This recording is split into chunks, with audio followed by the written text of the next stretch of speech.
गजाननं भूतग्रहं त्रिजं मंगलचारवच्छरं मासं शोभनाथं पंकजं माता।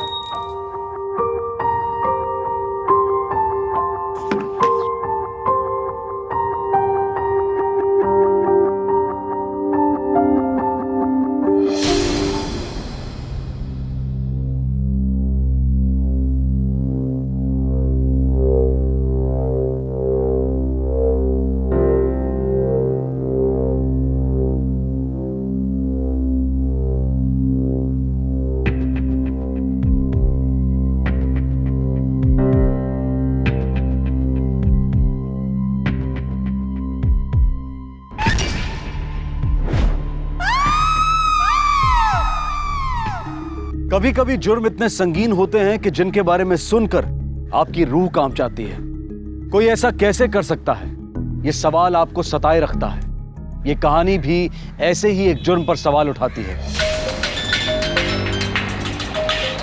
हाँ जी बोलो। सर, बिल्डिंग नंबर 16 में एक बच्चे की लाश मिली है। ठीक है, तुम क्राइम सीन पर पहुंचकर इन्वेस्टिगेशन शुरू करो, मैं बाद में मिलता हूँ। Okay sir.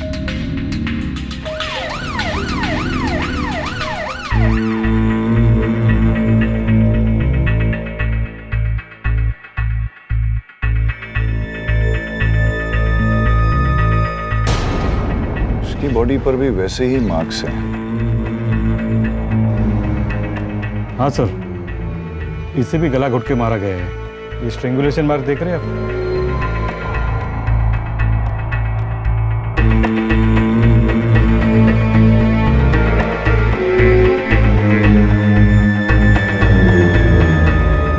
पिछली बार इस इलाके के एक नाले में 5 साल की बच्ची की लाश पाई गई थी, जिसका हत्या से पहले शोषण किया गया था।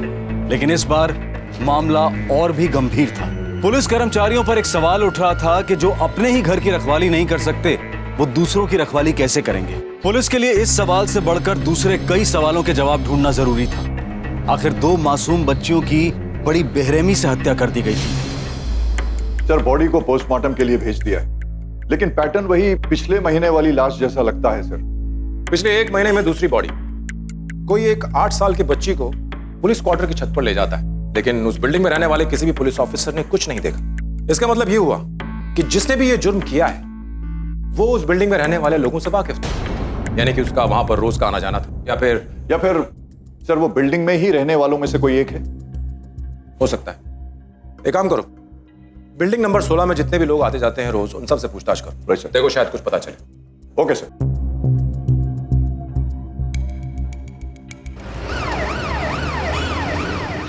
जिस बच्ची के साथ ये हुआ, याद करो, कभी उसे देखा उस बिल्डिंग में, कंपाउंड में?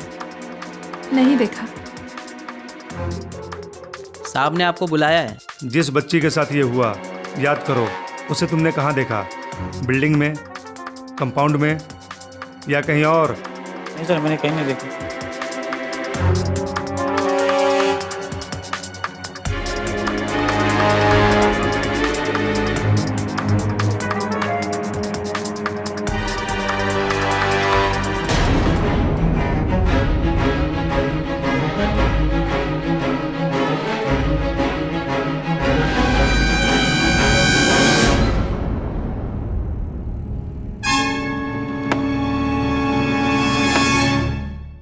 सर, पोस्टमार्टम रिपोर्ट आ गई है। बच्ची के साथ रेप हुआ है और गला घोटकर हत्या की गई। रूही की लाश पर किसी और शख्स का डीएनए पाया गया। एक काम करो, बच्ची के माँ बाप को इन्फॉर्म कर दो। Okay sir. और उनसे कहो कि वो बॉडी ले जा सकते हैं।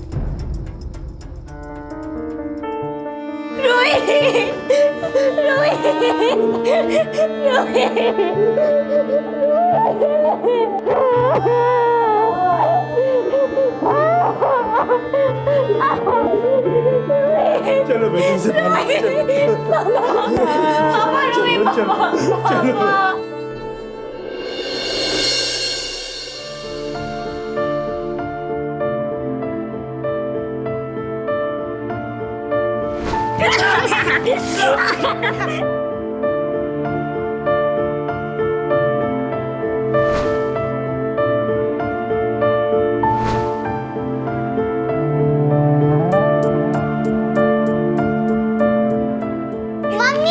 मम्मी देखो ना, शिफाल दीदी क्या कर रही है, मुझे पढ़ने नहीं दे रूही शेफाली काय चाललंय दोघांचं तुम्ही?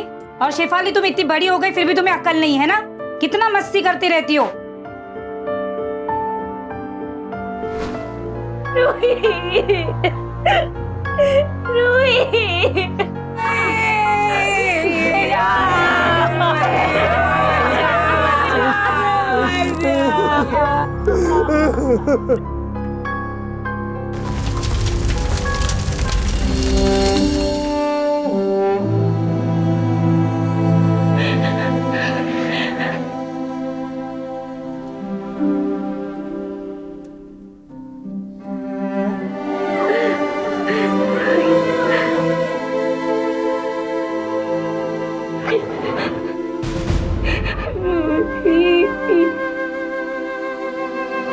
मेरे बच्चे।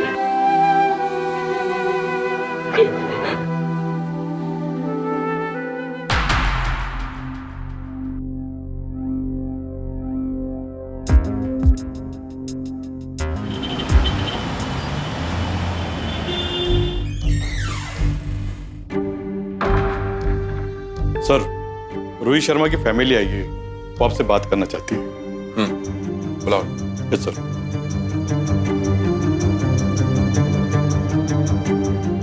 लो बोलो बेटा, बोलो। बेटा घबराने की जरूरत नहीं है, तुम जो कहना चाहती हो खुल के बताओ। सर, मेरी बहन मेरी वजह से ही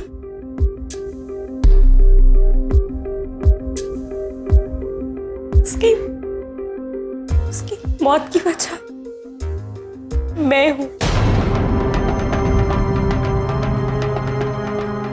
अब तुम क्या कहना चाहती हो बेटा? थोड़ा खुल के बताओ, साफ साफ बताओ। बोलो बेटा, बोलो। सर, मैं एक ऋषि नाम की लड़की को जानती हूँ। वो मोहल्ले की हर लड़की को छेड़ता है। मेरे पीछे भी पड़ गया था। सुनना, क्यों इतना भाव खा रही है रे? और जब मैं नहीं मिली तो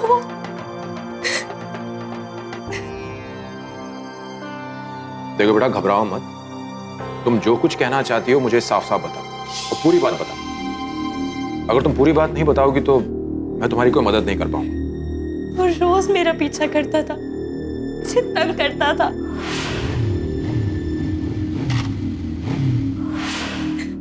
मैं कुछ नहीं कर पाती थी क्योंकि मैं डरती थी। वो प्लीज क्यों हमें परेशान करो, जाने दो ना।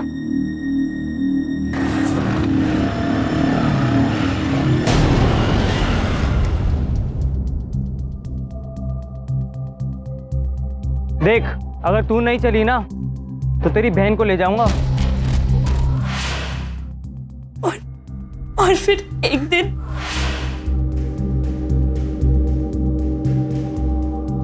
मुझे नहीं चाहिए। आप ले लो, आपके लिए लेके आया मुझे नहीं। हूं। तो चॉकलेट खाओगे आप? नहीं, मुझे कुछ नहीं चाहिए। तो लॉलीपॉप ले लो। नहीं चाहिए मुझे। ले लो, नहीं ले लो। चाहिए। आपके लिए नहीं चाहिए मुझे। चॉकलेट लेके आऊं? नहीं। मुझसे और मेरी बहन से दूर रहना, वरना अगली बार मैं बाबा को बता दूंगी। क्योंकि उसके पापा पुलिस में है। अब बताओ, उस ऋषि का पूरा नाम क्या था? ऋषि जाधव। क्या नाम बताया? ऋषि जाधव। ऋषि जाधव?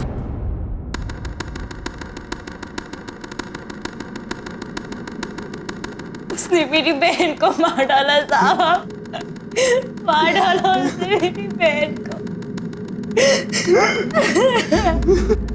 रूही की लाश मिलने के 2 दिन बाद कहानी में ट्विस्ट आ गया।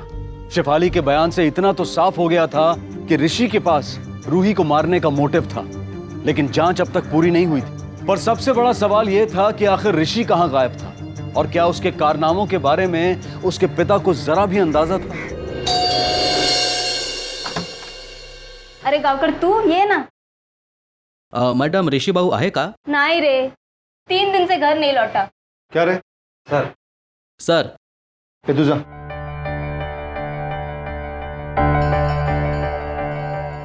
क्या बात है? सर बात यह है, रोहित शर्मा मर्डर केस में पाटिल सर ऋषि से कुछ पूछताछ करना चाहते हैं।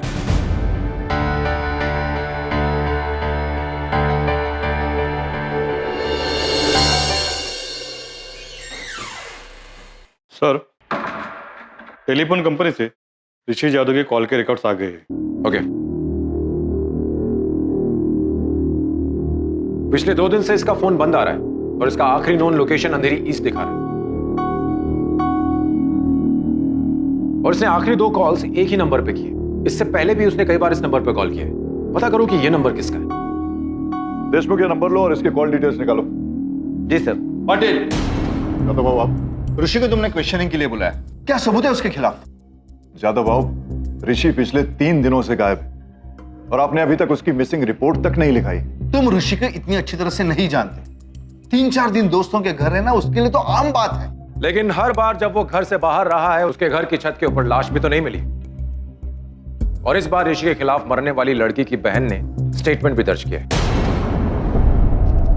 देखो जादव, मैं समझ सकता हूं कि तुम एक इंस्पेक्टर होने के साथ साथ एक पिता भी हो। और इस केस की तहकीकात के दौरान मैं सिर्फ इतना जानना चाहता हूं कि मेरी मुलाकात एक पिता से होगी या फिर इंस्पेक्टर प्रणव जाधव से।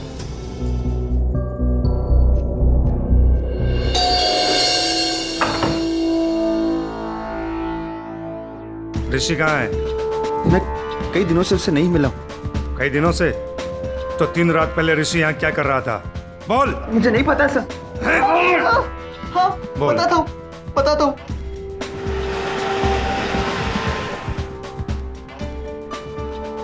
ऋषि के लोकेशन का पता चल गया? ठीक है, मैं भी पहुंचता हूं। ए गावकर, चल। हम लोग चल, आ चल। कहाँ? चल पुलिस स्टेशन, सब पता चल जाएगा। चल पुलिस स्टेशन। पापा को पता है कि तुम लोग मुझे लेने आए हो? हाँ चल, तुझे पता चल जाएगा। चल। पिछली 3 रातों से कहां थे तुम? फ्रेंड के घर पे था, पढ़ाई कर रहा था। पढ़ाई कर रहे थे या फिर पार्टी कर रहे थे? तुम्हें तो यह भी पता नहीं होगा कि तुम्हारे घर की छत पर रूही की लाश मिली है। उस छोटी सी बच्ची का रेप करके बेरहमी से मर्डर कर दिया गया है। तुम दोनों बहनों का पीछा किया करते थे, उन्हें तंग करते थे। ऐसा कैसे बोल सकते हो सर? मैं लाइक करता था शेफाली को, बस, और कुछ नहीं। मैंने कभी उसके साथ जबरदस्ती करने की कोशिश नहीं की। तुमने रूही को तंग किया था और शेफाली ने तुम्हें थप्पड़ मारा था। गुस्सा तो आया होगा तुम्हें? गुस्सा तो बहुत आया था सर, पर मैंने सोचा जाने दो। लेकिन मैंने कभी जबरदस्ती नहीं की है। मैं तो बस छोटी बहन को पटाने की कोशिश कर रहा था, जिससे बड़ी बहन के साथ सेटिंग हो जाए। और रही लड़की की बात, एक जाती है तो दूसरी आती है। दूसरी वो जहां से तुझे उठा के लाए? ऋषि, अगर तुझे मैं रेप और मर्डर के केस में अंदर कर दूं ना, तो ये सारी हेकड़ी निकल जाएगी तेरी। फिर करते रहना अंदर पार्टी ऑल नाइट। तो कर दो ना अंदर, पर सबूत क्या है?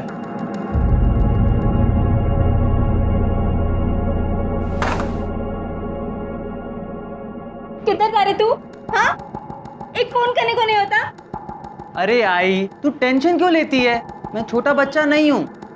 अच्छा, मुझे बहुत तेज भूख लग रही है, कुछ खाने को बना दे प्लीज।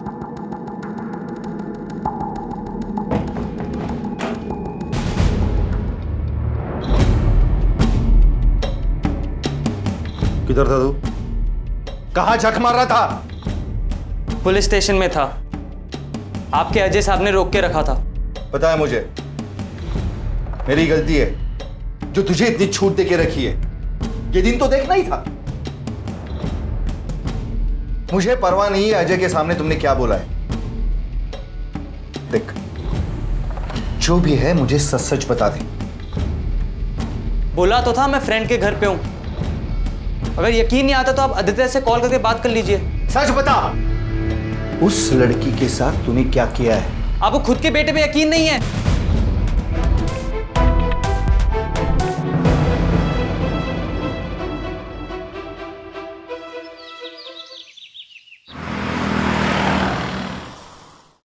सर, ये फाइल।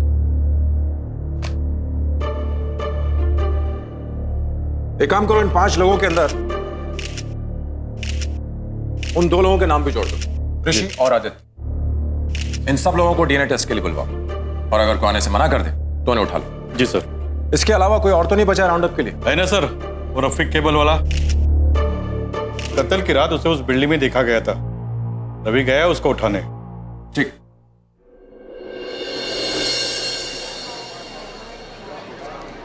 बिल्डिंग नंबर 17 में केबल कनेक्शन ठीक किया क्या? अरे हाँ रे, करके आया ना। ये देख, सेट ऑफ बॉक्स रिप्लेस किया। हाँ तो इनकी कर देना।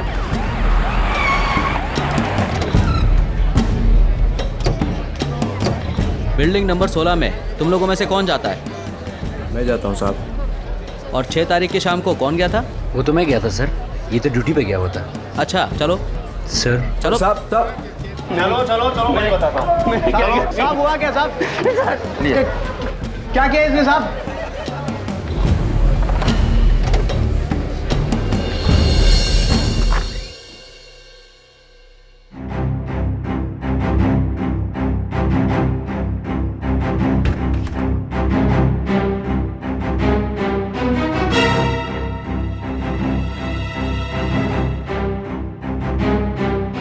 इंट्रोगेशन में तो फेल हो गया, अब कल जाके डीएनए टेस्ट देखिए। DNA test? काय को? बाबा मैंने कुछ किया ही नहीं है। कुछ किया नहीं है तूने? हाँ, कुछ किया नहीं है? हाँ। अगर कुछ किया नहीं है तो डीएनए टेस्ट देने में प्रॉब्लम क्या है? डर क्यों रहा है तू? मैं किसी से नहीं डरता, पर मैं डीएनए टेस्ट नहीं दूंगा। देख बेटा, ये रिक्वेस्ट नहीं है, ऑर्डर है। कल तुझे डीएनए टेस्ट देना ही पड़ेगा।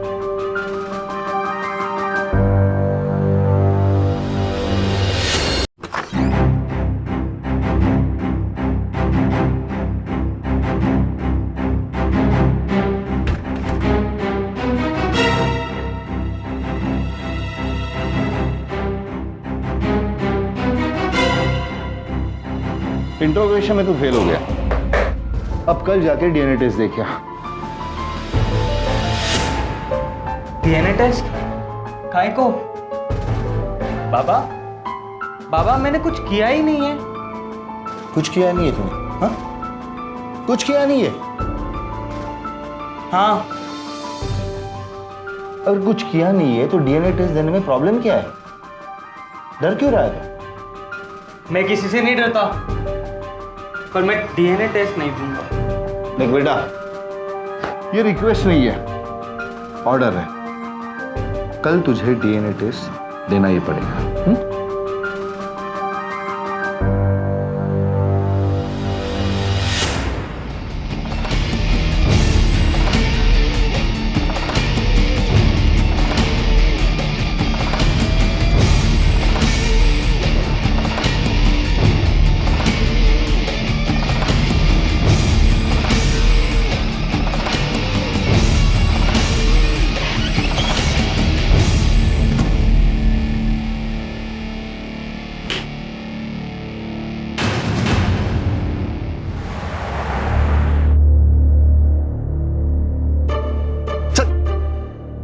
राव, उसको अंदर डाल। तेरे को बोला ना अंदर डाल, घेऊन जा त्याला।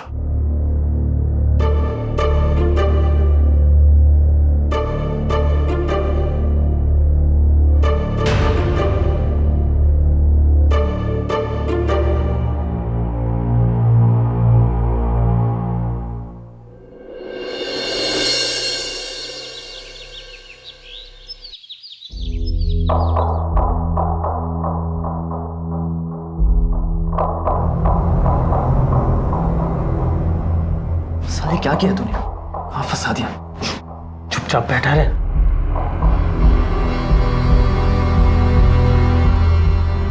नेक्स्ट।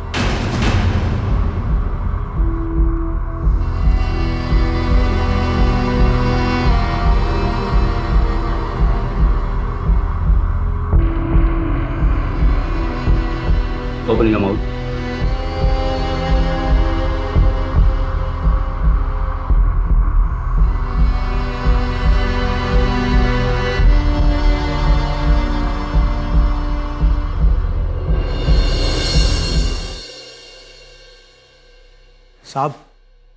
साहब साहब क्या है? रफीक को, मेरे दोस्त को किधर लाए साहब आप लोग? कभी छोड़ोगे साहब उसको? 1-2 दिन में सब पता चल जाएगा, अभी निकलो। साहब उसकी माँ पूछ रही थी साहब, सब लोग परेशान हो रहे हैं साहब, बताओ ना साहब। अरे बोला ना 1-2 दिन में सब पता चल जाएगा। लेके जाए मैं जा रहा है साहब, बोलो तो साहब कभी कब सब पता चल जाएगा 1-2 दिन में। चलो।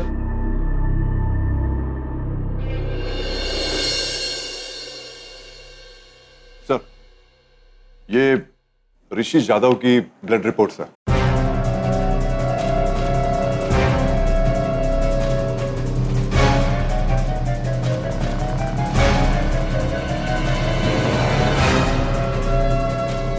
Yadav, come in the cabin, please.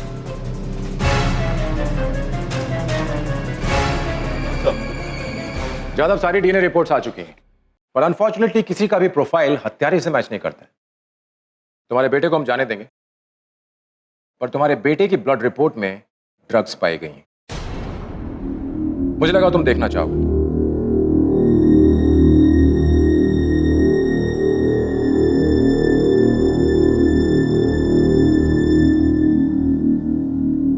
अगर हत्यारा इन 8 में से नहीं है तो फिर कौन है? मुझे लगता है हम जरूर कुछ न कुछ मिस कर रहे हैं।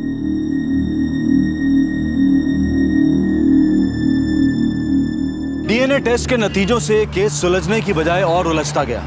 सभी सस्पेक्ट्स में से किसी का भी डीएनए लाश पर पाए गए डीएनए से मैच नहीं हो पाया। लेकिन इंस्पेक्टर यादव के सामने ऋषि का एक नया चेहरा आया। ऋषि एक ड्रग एडिक्ट था और शायद इसी वजह से वो टेस्ट नहीं देना चाह रहा था। बहरहाल इस केस को लेकर पुलिस की सारी इन्वेस्टिगेशंस अपनी चरम सीमा पर पहुंच गई थी और कातिल अब भी आजाद था और आगे जो होने वाला था वो पूरे इलाके को झकझोर कर रख देने वाला था।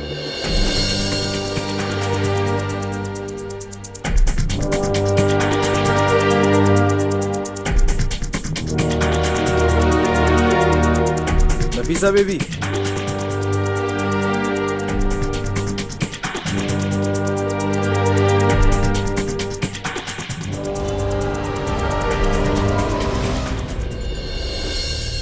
साहब, मेरी बच्ची अभी तक घर नहीं आई है। आप सब जगह ढूंढा, पता नहीं बच्ची कहाँ चलेगी, कुछ पता ही नहीं चल रहा है। नाम क्या है बच्ची का? नफीसा अली। नफीसा अली। घरचा पत्ता? 19/100। ठीक आहे, आम्ही तपास करतो, जसं काय भेटेल ना तुम्हाला कळवतो. ओके, या. साहब,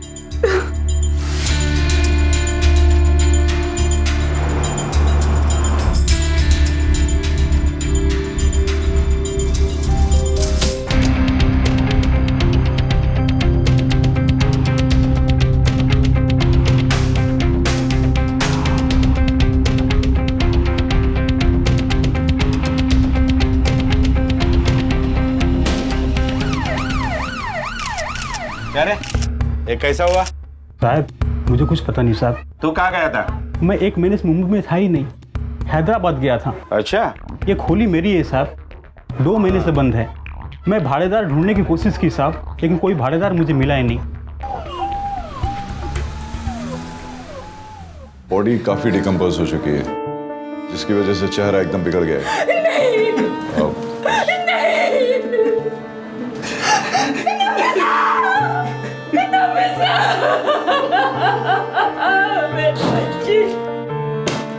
लाश जहां मिली है वहां ऐसा हो ही नहीं सकता कि बच्ची को किसी ने देखा ना हो। तुम एक काम करो, बच्ची का फोटो लो और 4-5 किलोमीटर के रेडियस में सबसे पूछताछ करो, सबसे। Okay sir.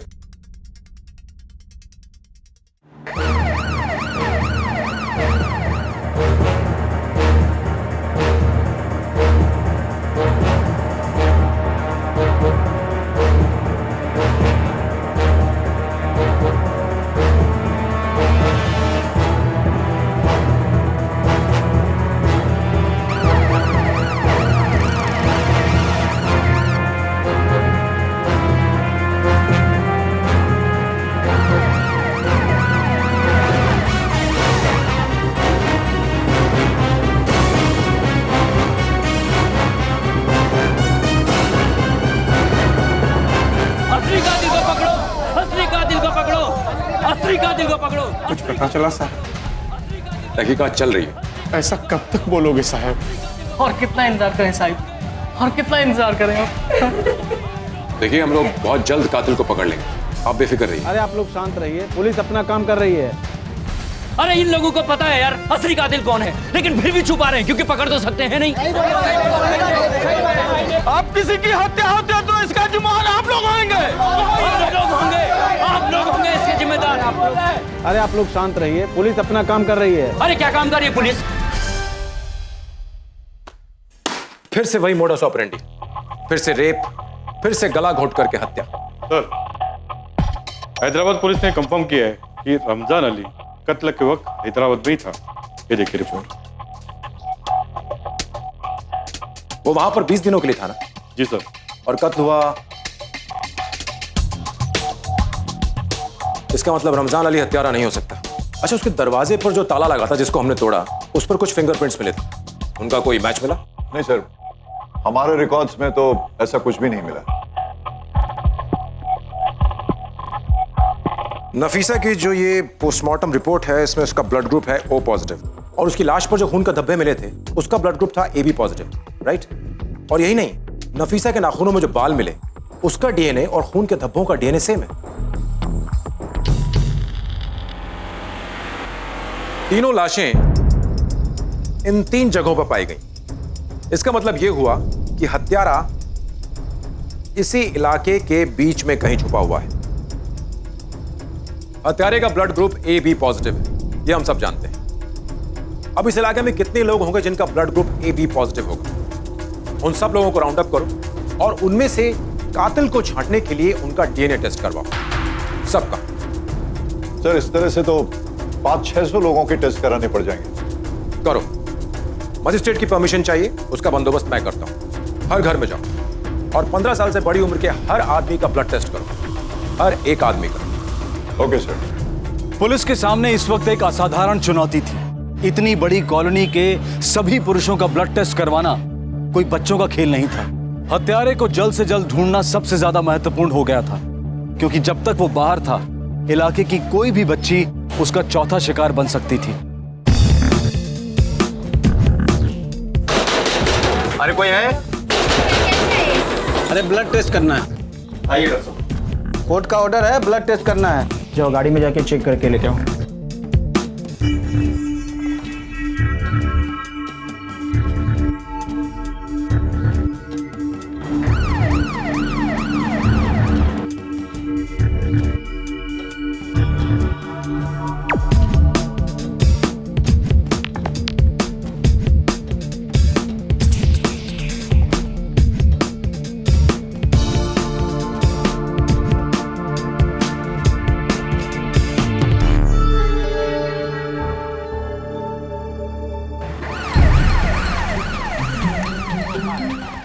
ए, सलीम तेरा नाम है ना? चल, बड़े साहब ने बुलाया। चल टेस्ट करना है तुम्हारा। चलो बैठो गाड़ी में। क्या साहब? चल चलो साहब, पर मैंने किया क्या? चलो बैठो, चलो। अरे कितनी देर से बैठा के लगा है, मुझे तो कंटाल आ रहा है। अरे हाँ रे, मेरे को भी कंटाल आ रहा है। इन लोग का ऐसा ही है, पिछली बार मेरे दोस्त को उठा के लाए थे, इस बार मेरे को उठा लिया। चलो।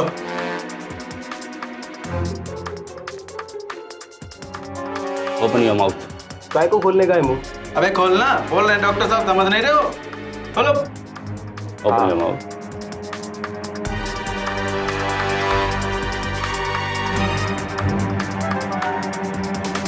जाने दो यार, जाने दो यार, जाने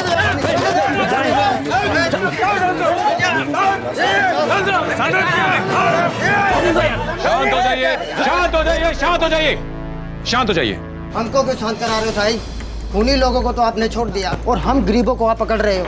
ये अच्छी बात नहीं है। देखिए, ऐसा कुछ भी नहीं है, ये सिर्फ एक छोटी सी फॉर्मेलिटी है। इन लोगों को आज ही छोड़ दिया जाएगा, और ये सब हम दरअसल असली अपराधी को पकड़ने के लिए कर रहे हैं। विश्वास कीजिए, हम सब आपके साथ ही हैं, इसलिए प्लीज शांति बनाए रखिए। लोगों के धैर्य का पारा चढ़ता जा रहा था। एसीपी वसंत कांबले को लगभग हर रोज लोगों को दिलासा देने के लिए आना पड़ रहा था। सर, आपने मुझे बुलाया sir? Ajay, we need to control this. I don't want this to be blown out of proportion. सारे सस्पेक्ट्स को डीएनए टेस्ट के बाद जाने दो और उन पर नजर रखो। Okay sir. पुलिस पर प्रेशर बढ़ता ही जा रहा था, पर लोगों का भी डरना जायज था। हत्यारा अब भी आजाद था और अगला शिकार कोई भी हो सकता था।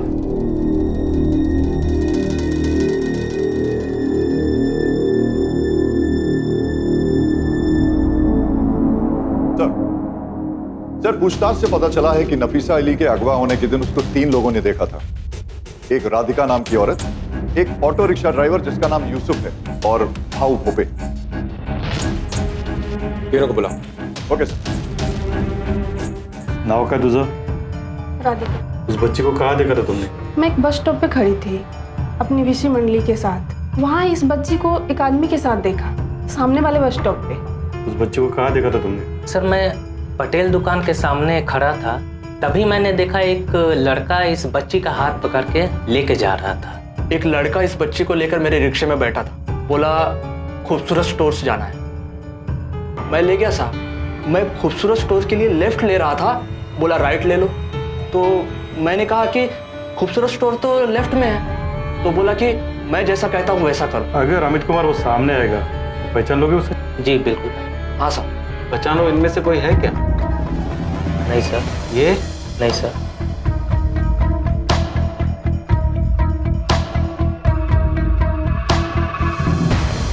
ये? एक मिनट। सर पीछे कीजिए। सर पीछे पीछे पीछे लो, पीछे लो।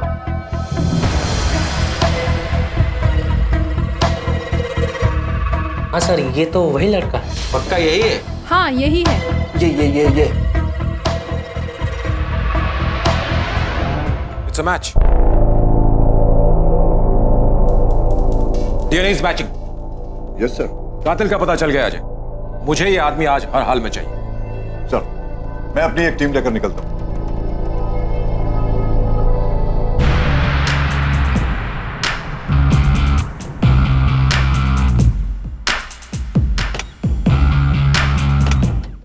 अबे जब उन्होंने तेरे को छोड़ दिया तो मिला क्यों नहीं? अबे क्या बताऊं यार तेरे को, वो पुलिस वाला ना, वो ऐसा ब्रश डाल के ऐसा हिला रहा था, ऐसा कर रहा था जैसे मेरे मुंह में कीड़े लगे हो। तू देखा है क्या? साला कीड़े होते हैं पुलिस वाले भी, कुछ भी करते। बॉस, वो एड़े नहीं तू एड़ा है। डीएनए टेस्ट कराने लेके गए थे ना? अरे मेरा भी हुआ था रे पिछले महीने, जब मेरे को पकड़ के लेके गए थे ना।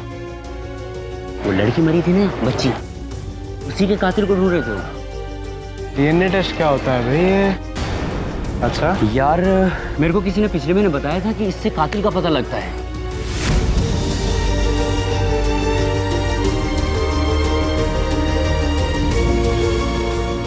क्या हुआ? तो चल मैं मिलता हूँ बाद में। अरे ओए, अरे सलीम,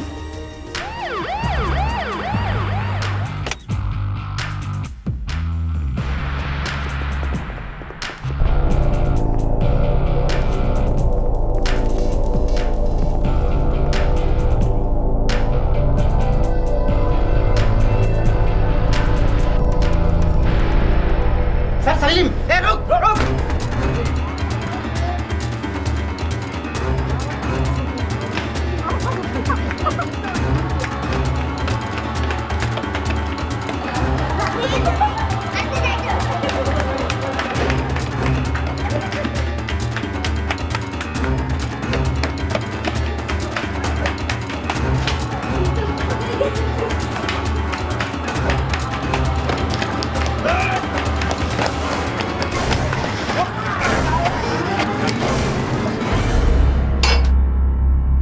साहब मैंने कुछ नहीं किया साहब। मैंने कुछ नहीं किया साहब।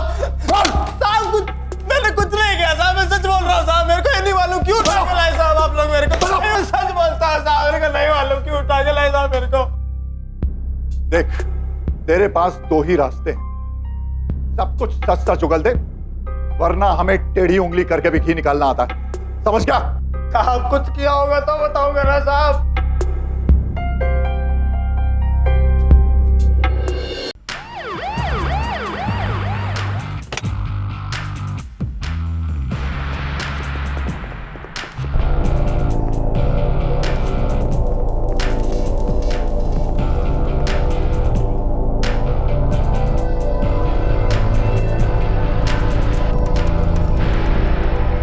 सलीम, रुक रुक।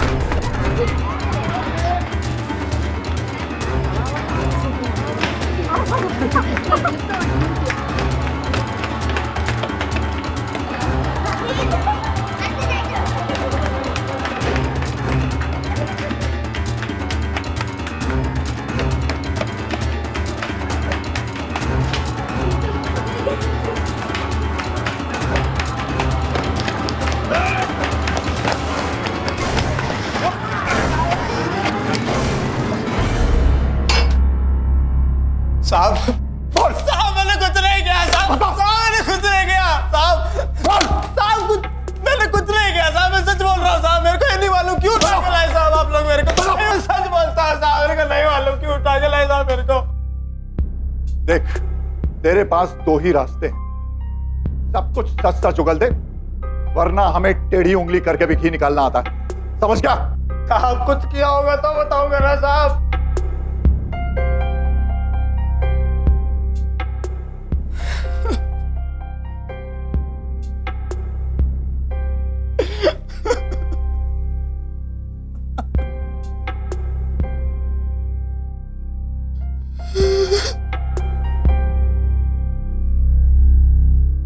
सर मैंने काफी कोशिश की लेकिन वो मुंह नहीं खोल रहा है। जुर्म तो इसने किया है और इसका मुंह खुलवाना भी बहुत जरूरी है। एक काम करो, तुम इसके घर जाकर तलाशी लो। Okay sir.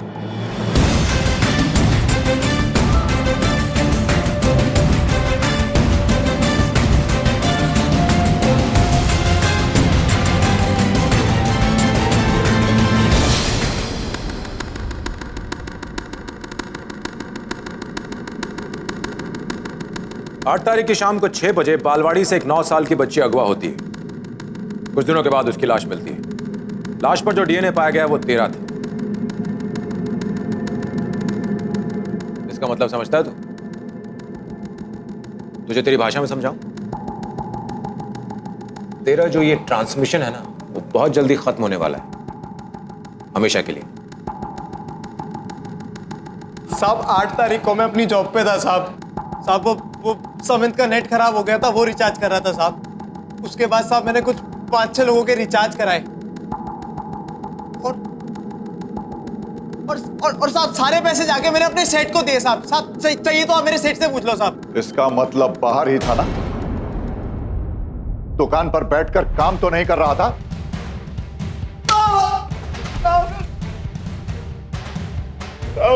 हमें वो हथियार मिल चुका है जिससे तूने गला घोटकर हत्या की, उस पर तेरी उंगलियों का निशान है।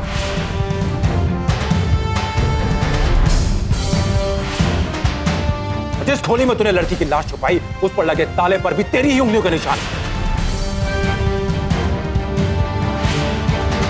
उसके अलावा तेरे खून से सने जो कपड़े मिले हैं उस पर खून नफीसा का है जो कि तेरे घर से मिला है।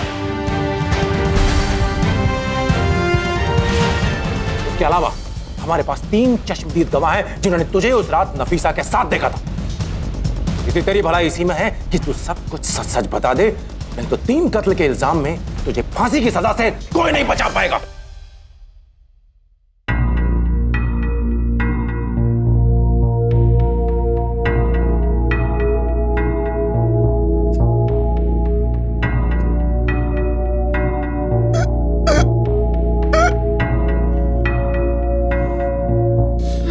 हाँ साहब मैंने किया है साहब, गलती हो गई साहब मेरे से। साहब केबल का काम है ना मेरा साहब, तो के घर पे आना जाना भी लगा रहता है। लोगों की घरेलू बातें सुनना आम बात थी साहब मेरे लिए।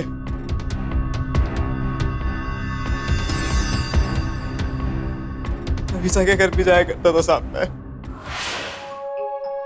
अम्मी आप ना मुझे वो नई जरी वाली सलवार सूट लेके दोगी? कौन सी वाली? अरे वही जो हमने खूबसूरत स्टोर में देखी थी कल। अरे पहले तेरा रिजल्ट तो आने दे। केबल वाले भैया हुआ कि नहीं आपका अभी तक? जी ये बस ये चल गया, आप चेक कर लो। आजकल केबल का बहुत कंप्लेंट आ रहा है आपके यहाँ से। बस ये आखिरी बार था, अब कुछ नहीं होगा, अब आप चेक करो।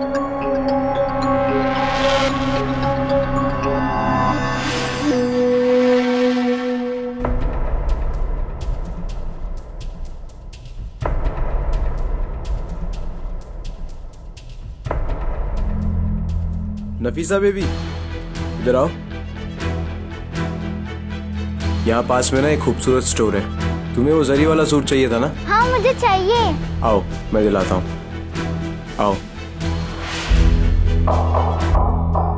फिर क्या किया तूने? एक दिन साहब मैं उसको रिक्शे में बिठाकर एक खोली में ले गया। मुझे पता था साहब वो खोली खाली है। फिर क्या किया तूने? बता। बाकी दो के साथ क्या किया?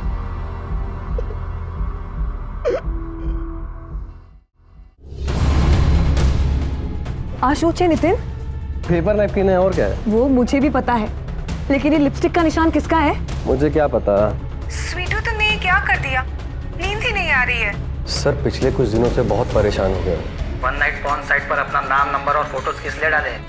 पहचान कर ले। आपकी बहू क्या गुल खिला रही है, देखिए। मौसी जी आप भी देखिए क्या गुल खिला रहा है आपकी बहू, देखो।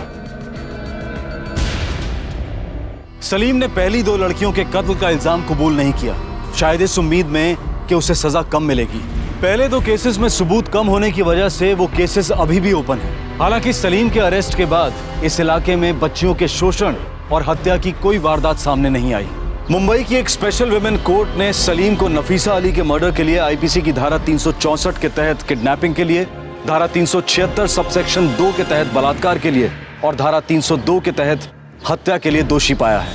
सलीम को उम्र कैद की सजा सुनाई गई है। कुछ लोग ऐसे होते हैं जो हमारे घर के सदस्य नहीं होते, लेकिन फिर भी उनका हमारे घर में आना जाना लगा रहता है। सलीम एक केबल वाला था जो नफीसा के घर में आता जाता रहता था, पर उस पर कभी किसी ने गौर भी नहीं किया। उसने घर की अंदरूनी बातों को सुनकर उन्हीं बातों को अपने फायदे के लिए इस्तेमाल किया और एक घिनौने अपराध को अंजाम दिया। अपने बच्चों को छूट देना अच्छी बात है, लेकिन इस केस के विविध पात्रों से एक बात साफ है, बच्चों के बारे में खबर रखना, उन्हें सही सीख देना और सचेत रखना अपने बच्चों और घर की सुरक्षा के लिए अनिवार्य है। इसी विचार के साथ मैं अनूप सोनी आपसे विदा लेता हूं। फिर मुलाकात होगी अगले एपिसोड में और खुलासा करेंगे एक और जुर्म का। तब तक अपना और अपने परिवार का ख्याल रखें और देखते रहें क्राइम पेट्रोल डायल 100। सबक एक को सीख हम सबको। जय हिंद।